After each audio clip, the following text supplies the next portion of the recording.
Good evening, everyone, and welcome to tonight's episode of Ask Leah. Tonight's question came from someone who works in small business. They work for a family-owned business, and the owner is looking to start slowing down a bit and stepping away from the business, wants to empower his team to step up, do a bit of succession planning. The only problem is the owner is a total micromanager, and one of the staff reached out to me and they said, we want to help him to be able to step back, but he is holding on to those reins so tightly that it's actually meaning he can't do that, and it's putting some of his staff offside. They're thinking, well, what's the point? We can't do our jobs without him scrutinizing everything anyway. So tonight I want to share with you some tips on how to deal with a micromanager. But before I get into those tips, I just quickly want to share with you why people might micromanage in the first place. 3 really common reasons. Number 1 can be a need for control. It might be that this person's a perfectionist, very high expectations. Wouldn't surprise me at all with it being the business owner and founder. The business is this person's baby, so it can be hard to let go of the reins. You want that feeling of control. Second reason can be that you're out of your comfort zone, and the things you're micromanaging on are in your comfort zone. Now, I see this a lot with people who are promoted into leadership from technical roles, because they're now in leadership. Suddenly it's about people, and their comfort zone is the tech stuff they used to do. So they micromanage the people underneath them because that's where they feel comfortable.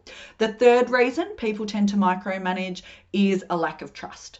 And that might be just because they don't know the person, that they have maybe made mistakes in the past, but not always. It's often more about the micromanager's insecurities than anything else, but not always. Sometimes the lack of trust can be warranted if you've got poor performance in your team, but I have been assured that's not what's happening here. So how can we deal with it?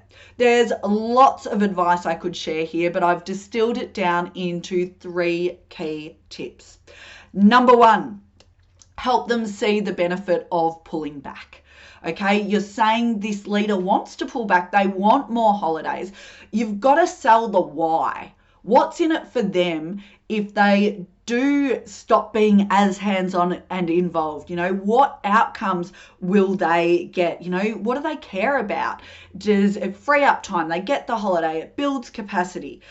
They can step away. So really make sure you're reminding them that that's the why. There's a solid why here.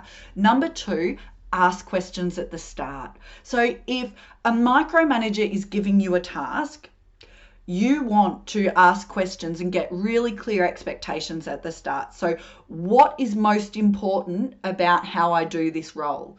Is it that I get the outcome you're after, or does it need to be done a certain way as well? Sometimes it does, sometimes it doesn't. You might ask the micromanager, what does success look like to you? Or what does done well look like to you? What do you need to see from me to be really happy that I have delivered this task for you well? So ask those questions up front. That will also give the micromanager more confidence that you know what you're doing here, and it is then less likely to blow up along the way.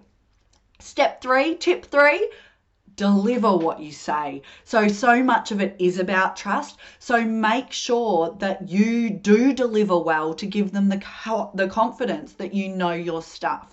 Seek feedback along the way. If you are unable to deliver it for them, make sure you're communicating throughout.